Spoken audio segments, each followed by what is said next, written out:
సౌమ్య, గౌతమ్‌ల పెళ్లి ముహూర్తం ఫిక్స్ కావడంతో అందరూ చాలా సంతోషంగా ఒకరికి ఒకరు స్వీట్స్ తినిపించుకుంటూ ఉన్నారు.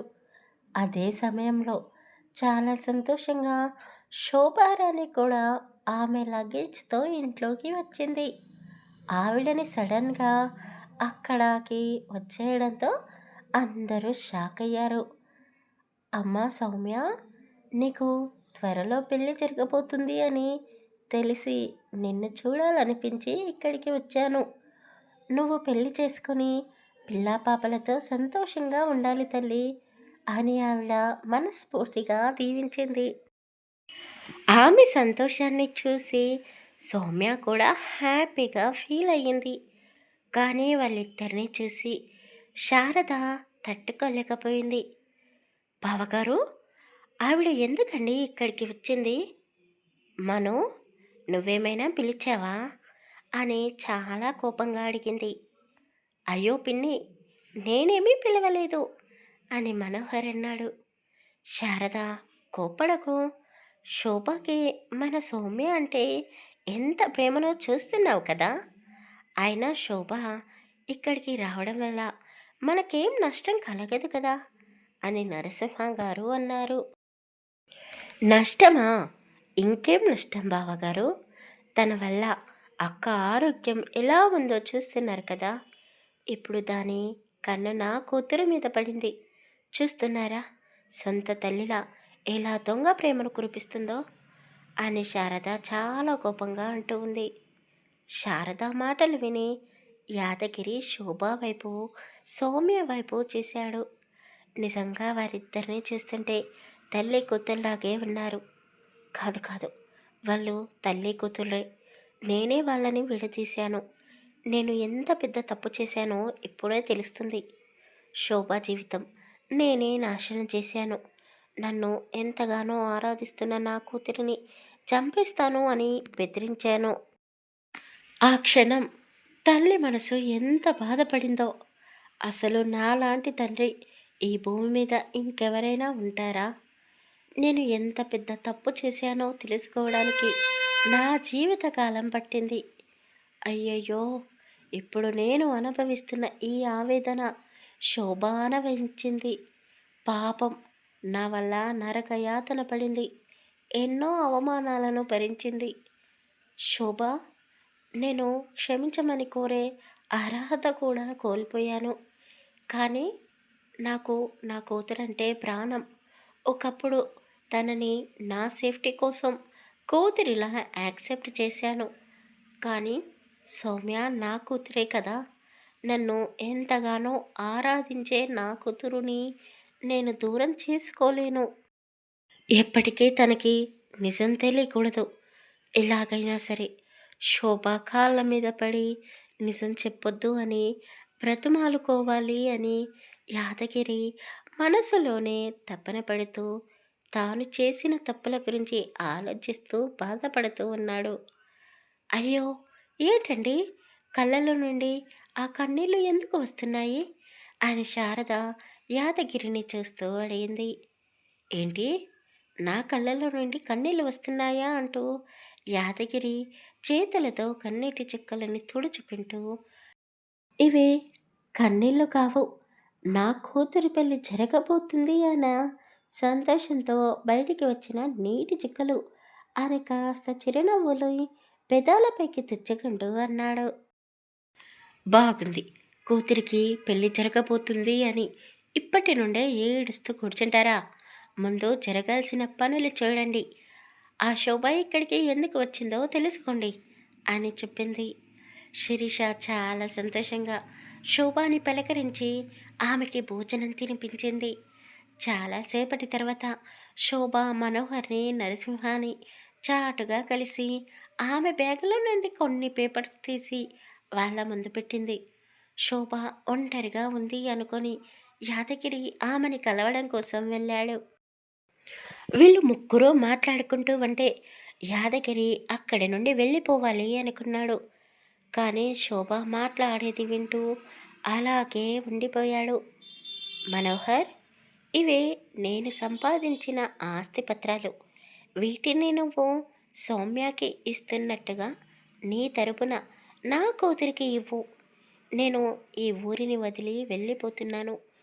ఊరినే కాదు, అందరికీ దూరంగా నాకు తెలిసిన వాళ్ళతో ఈ సమాజానికి నా వంతు సహాయం చేయడానికి వెళ్తున్నాను.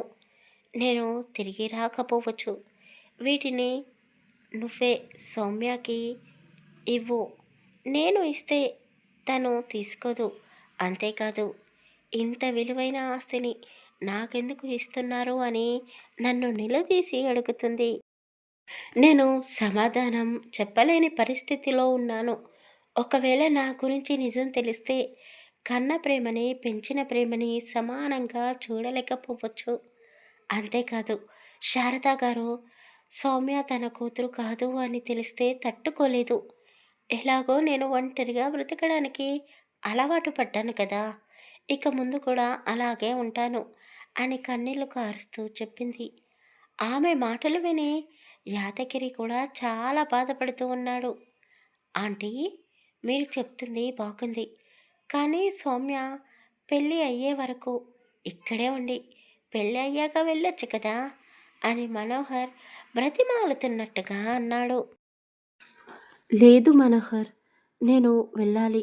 ఇక్కడే ఉంటే నా కూతురి ప్రేమని పొందాలి అన్న ఆశ కలుగుతుంది. మనిషికి ఒక్కసారి ఆశ మొదలైతే అది ఎంత దూరమైనా వెళ్తుంది. వద్దు, నన్ను వెళ్ళనివ్వండి అని శోభ అన్నది. నరసింహ గారు మౌనంగా ఉన్నారు. మనోహర్కి ఏం మాట్లాడాలో తెలియడం లేదు. ఇక నేను బయలుదేరతాను అంటూ శోభ అక్కడి నుండి వెళ్ళడానికి 2 అడుగులు ముందుకు వేసింది. అక్కడే ఉన్న యాదగిరి ఏడుస్తూ శోభ కాళ్ళపై పట్టాడు. శోభ వెనక్కి జరుగుతూ, నాకు భవిష్యత్తు లేదు, జీవితం మీద ఆశ లేదు. ఇప్పుడు మీరు పశ్చాత్తాపపడే ప్రయోజనం లేదు. నా కూతురు జాగ్రత్త అని చెప్పి అక్కడి నుండి వెళ్ళిపోయింది. యాక్సిడెంట్ వల్ల రఘులో చాలా మార్పులు వచ్చాయి. స్వప్న చూపించే ప్రేమ, కేరింగ్ని చూసి రఘు కూడా పూర్తిగా మారిపోయాడు. స్వప్నాన్ని చాలా ప్రేమగా చేసుకుంటున్నాడు. మనోహర్ శిరీషతో ఎంత ప్రేమగా ఉంటున్నాడో ఇప్పుడు రఘు కూడా స్వప్నతో అలాగే ఉంటున్నాడు. గౌతమ్ అనుకున్నట్టుగానే ఆ ఊరిలో కంపెనీ స్టార్ట్ చేశాడు.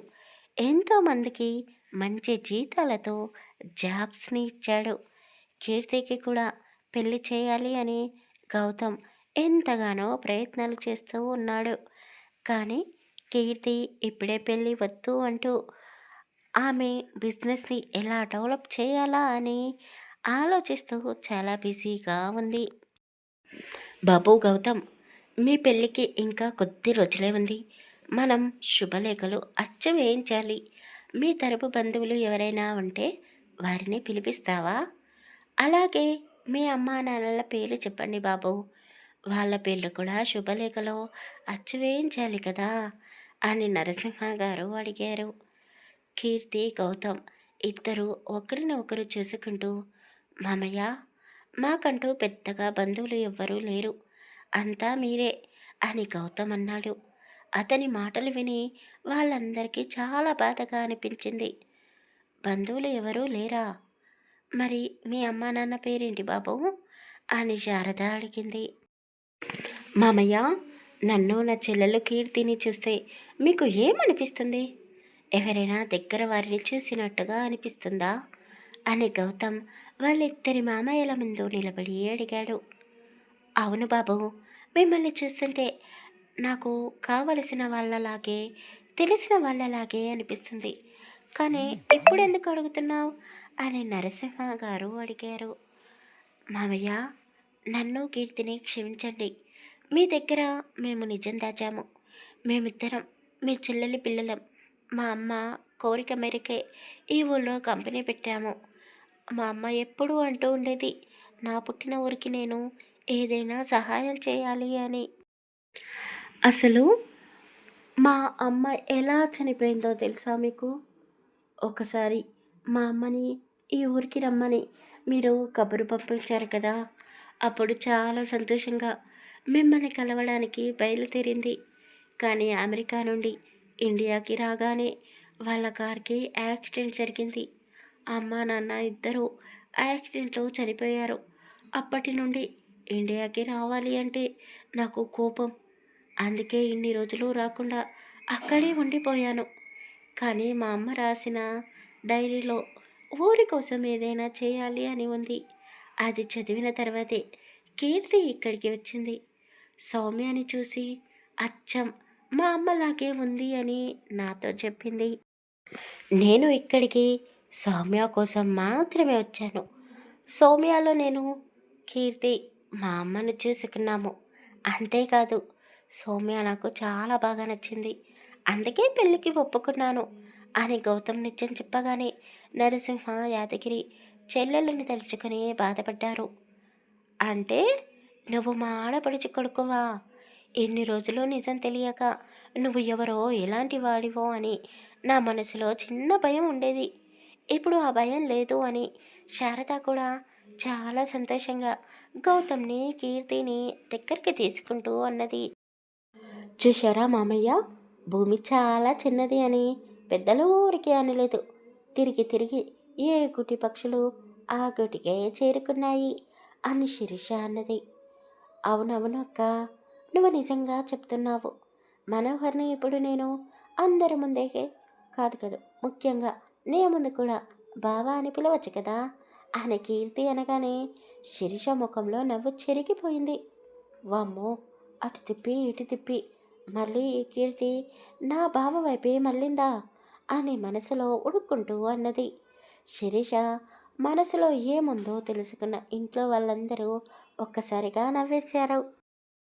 గౌతమ్, నువ్వు బాధపడకు బాబు. నా చెల్లెలు ఇంటికే మా ఇంటి అమ్మాయిని పంపిస్తున్నాము. సౌమ్య గుణవంతురాలు, నిన్ను కీర్తిని ప్రేమగా చూసుకుంటుంది అని నరసింహ అన్నారు. గౌతమ్ సౌమ్య వైపు చూస్తూ చిరునవ్వు నవ్వాడు. సౌమ్య గౌతమ్ని నేరుగా చూడలేక సిగ్గుపడుతూ తల దించుకుంది. అయ్యయ్యో, మరి ఇప్పుడు గౌతమ్ తరపున పెళ్లి మండపంలో ఎవరు కూర్చుంటారు అని శారద గారు అన్నారు. అత్తయ్య, మీకు ఇబ్బంది లేకపోతే మా అమ్మ నాన్నని అన్నయ్య తరపున కూర్చోబెట్టానా అని శిరీష అనగానే అందరూ చాలా సంతోషంగా ఒప్పుకున్నారు. అందరూ అనుకున్నట్టుగానే పెళ్ళిని అంగరంగ వైభవంగా జరిపించారు. కొత్త జంటకి ఎలాంటి ఆటంకం లేకుండా వారికి ఏకాంతం కలిగిస్తూ వారం రోజులు గడిచిన తర్వాత గౌతమ్ని సౌమ్యాని అమెరికాకు పంపించేశారు. కీర్తి మాత్రం ఆ ఇంట్లోనే ఉంటూ బిజినెస్ని చేసుకుంటూ ఉంది. రఘు, మనోహర్ కీర్తికి తోడుగా ఉన్నారు. రఘు కూడా అతను అనుకున్నట్టుగానే సిటీలో పెద్ద హోటల్ని నడుపుతున్నాడు. స్వప్నాన్ని తీసుకొని సిటీలోనే సెటిల్ అయ్యాడు. కానీ శని ఆదివారాలు వ్యాపారాన్ని వదిలేసుకొని ఊరికి వచ్చి ఇంట్లో వాళ్ళందరితో కలిసిపోయి అన్ని పనుల్లో తోడుగా ఉంటున్నాడు. డాక్టర్ గారు చెప్పినట్టుగానే పద్మ ఆరోగ్యం ఇప్పుడు బాగానే ఉంది. కానీ పూర్తిగా నయం కాలేదు. అప్పుడప్పుడు చిన్నపిల్లలాగే ప్రవర్తిస్తూ ఉంది. రోజులు గడిచే కొద్దీ శిరీషకి నెలలు నిండుకొస్తున్నాయి. కృష్ణయ్య, మల్లీశ్వరి శిరీషకి శ్రీమంతం జరిపించారు. భ్రమరంభ గారు శిరీషని కాలు కింద పెట్టనివ్వకుండా చూసుకుంటూ ఉంది. శారద కూడా ఇప్పుడు శిరీషని కూతురిలా చాలా జాగ్రత్తగా చూసుకుంటూ ఉంది. కానీ మనోహర్, శిరీష మనసు విప్పి మాట్లాడుకోవడానికి సమయం సరిపోవడం లేదు. శిరీషకి ఎక్కువ సమయం మనోహర్తో గడపాలని ఆశ. మనోహర్కి కూడా శిరీషతో ఉండాలి అని ఉంది. కానీ కుటుంబం చూపించే ప్రేమ వల్ల వాళ్ళిద్దరూ చూపులతోనే మాట్లాడుకునే పరిస్థితికి వచ్చారు. వీళ్ళిద్దరి గిల్లి కచ్చాలకు ప్రేమకు గుర్తుగా చందమామ లాంటి అమ్మాయి పుట్టింది. మనోహర్ తండ్రి అయ్యాడు అని చాలా సంతోషంగా ఉన్నాడు. ముందుగా కూతురి ముఖం చూడకుండా మనోహర్ శిరీష దగ్గరికి వెళ్ళాడు. ఎలా ఉన్నావు? చాలా నొప్పిని భరించావు అని ప్రేమగా ఆమె చెయ్యి పట్టుకుని అడిగాడు. నొప్పి కాదు, అమ్మలా మరో జన్మను ఎత్తాను నీ వల్లే. ఇంతకీ మన పాపని చూసావా అని అడిగింది. లేదు, పాప తల్లి ఎలా ఉందో అని నాకు చాలా భయం వేసింది. నిన్ను చూశాను కదా, నాకు సంతోషంగా ఉంది. ఇప్పుడు మనమిద్దరం కలిసి మన పాపను చూద్దాం అని మనోహర్ అన్నాడు. శిరీష, మనోహర్ ఇద్దరూ వాళ్ళకి పుట్టిన పాపని చూసి మురిసిపోతూ ఉన్నారు. పాప రావడం వల్ల ఇంట్లో వాతావరణం పూర్తిగా మారిపోయింది. అసలే పద్మ చిన్న పిల్లలా ప్రవర్తిస్తుంది అంటే ఇప్పుడు పాప వల్ల నిజంగానే చిన్నపిల్లలా మారిపోయింది. పద్మ ఒక్కతే కాదు, ఇంట్లో వాళ్ళందరూ పాపని కంటికి రెప్పలా చూసుకుంటూ ఉన్నారు. శిరీష అమ్మా నాన్నలు కూడా రోజు పాపని చూడకుండా ఉండలేరు. శిరీష మనోహర సంతోషాన్ని చూసి ఆ సంతోషాన్ని మేము పొందాలి అని రఘు, స్వప్న, అమెరికాలో ఉన్న గౌతమ్, సౌమ్య అనుకున్నారు. వాళ్ళు అనుకున్నట్టుగానే సౌమ్య, స్వప్న ఇప్పుడు గడుపుతూ ఉన్నారు. మనోహర్ కూతురు పుట్టినరోజుకి వచ్చిన సౌమ్య అమెరికాకు వెళ్ళకుండా డెలివరీ అయ్యే వరకు ఇక్కడే ఉంటాను అని ఇంట్లోనే ఉండిపోయింది. గౌతమ్ ఒంటరిగా అమెరికాలో ఉండలేక అతను కూడా సౌమ్య దగ్గరికి వచ్చేశాడు. ఒకరోజు రాత్రి మనోహర్ చాలా కోపంగా గదిలోకి వెళ్ళాడు. శిరీషని కోపంగా చూస్తూ, ఏంటి అసలు ఏమనుకుంటున్నావు? ఒక్కసారి మా బావని చూడు, అమెరికాలో ఉంటున్నాడు, కానీ మా చెల్లెలి కోసం ఇక్కడికే వచ్చేశాడు. నీకోసం నేను రోజు ఎదురు చూస్తూనే ఉన్నాను, కానీ నువ్వేం చేస్తున్నావు? రోజు పాప వంక చెప్తూ నన్ను పస్తులు ఉంచుతున్నావు. ఒక్క పూట నన్ను చూడకపోతే అల్లాడిపోయేదానివి. భోజనం వంక పెట్టుకొని నా కోసం పొలంలోకి వచ్చేదానివి. ఇప్పుడు పూర్తిగా నన్ను పట్టించుకోవడం లేదు. నా మీద నీకు ప్రేమ తక్కినట్టుంది. నన్ను పాత మనోహర్ని చేయాలని చూస్తున్నావా ఏంటి అని మనోహర్ చాలా కోపంగా అన్నాడు. శిరీష ముసిముసిగా నవ్వుతూ అతని ముందు కోపాన్ని నటిస్తూ, ఓయ్, నేనేం చేశాను? నువ్వే కదా పాప ఏడిస్తే నా మీద విరుచుకుపడుతున్నావు. ఆయన ప్రేమ తగ్గింది నాకు కాదు, నీకు. ఎప్పుడు చూడు కూతురితో ఆడుకుంటూనే ఉంటావు. అసలు నీకు నాతో సరదాగా గడపాలి అన్న ఆలోచన కూడా ఉందా అని శిరీష అంతే కోపాన్ని నటిస్తూ అన్నది. ఏంటి నోరు లేస్తుంది? అసలు నీ సంగతి ఇలా కాదు. నువ్వు ప్రేమగా చెప్తే వింటావా? వినవు. నా పద్ధతిలోనే చెప్పాలి అంటూ మనోహర్ ఆమె వైపు అడుగులు వేస్తూ ఆమెని గోడకి అదిమి పెట్టి నడుము చుట్టూ చేతులు వేసి ఆమె పెదాలని అందుకోపోయాడు. అతను దూరం జరగడం చూసి శిరీష మనోహర్ చెయ్యి పట్టుకుని, ఏమైంది బావా అని అడిగింది. ఏయ్, పాప ఎక్కడా అని గది మొత్తం చూస్తూ అడిగాడు. హా, సరిపోయింది. ఎంతో కోపంగా వచ్చావు, నన్ను దగ్గరికి తీసుకోబోయావు. అంతలోనే పాప గుర్తుకు వచ్చిందా? నీ కూతురు ఎక్కడికే వెళ్ళలేదు. ఇంట్లో వాళ్ళందరూ వాటాలు పంచుకొని మరీ దానికి ప్రేమను అందిస్తున్నారు. ఈరోజు చిన్నత్తయ్య చిన్నమామయ్య గదిలో పడుకుంటుందంట. వాళ్ళే బలవంతంగా తీసుకుని వెళ్ళారు. నేను కూడా కాదనలేకపోయాను. పాపం, అది కూడా ఎంతమందికని ప్రేమను పంచి పెడుతుంది చెప్పండి.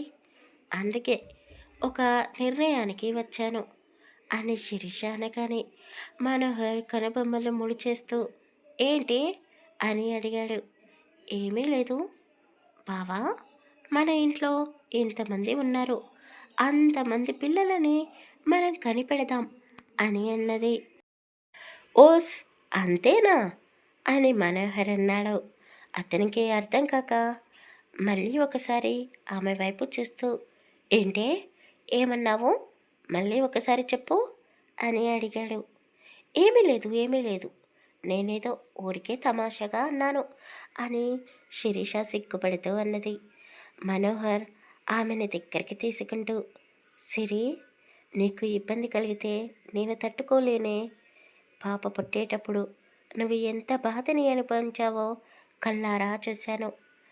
అప్పుడే అనుకున్నాను నీకు మళ్ళీ అలాంటి బాధ కలిగించకూడదు అని. నీకు అంతగా ఆశ ఉంటే చెప్పు, ఇంకొక బిడ్డని కనడానికి ప్రయత్నిద్దాం. లేదా బయట అనాథలుగా ఉన్న పిల్లలని పెంచుకుందాం. అంతేకాని నిన్ను మాత్రం బాధ పెట్టాలని నేను అనుకోవడం లేదు అని మనోహర్ అనగానే శిరీష కళ్ళలో కన్నీళ్లు నింపుకొని మనోహర్ దగ్గరికి తీసుకుంటూ, బావా, నేనంటే నీకు ఎంత ప్రేమ, నాకు ఇంకేమీ వద్దు, నీ ప్రేమ ఉంటే అంతే చాలు అంటూ అతని ప్రేమలో కరిగిపోతూ ఉంది. అంతులేని ప్రేమ. ఈ స్టోరీ ఇంతేనండి. స్టోరీ కనుక మీకు నచ్చితే తప్పకుండా లైక్ చేసి కామెంట్ చేసి మన ఛానల్ని సబ్స్క్రైబ్ చేసుకోండి. మీకు ఎన్నిసార్లు సారీ చెప్పినా తక్కువేనండి. నేను కంటిన్యూగా స్టోరీ అప్డేట్ ఇవ్వలేకపోయాను, కానీ మీరు ఓపికగా నన్ను సపోర్ట్ చేస్తూ ఉన్నందుకు చాలా థ్యాంక్స్. అలాగే మరో కొత్త కథతో మీ ముందుకు రాబోతున్నాను. అప్పటి వరకు మన ఛానల్ని సపోర్ట్ చేస్తూనే ఉండండి. Thank you for listening. Bye bye.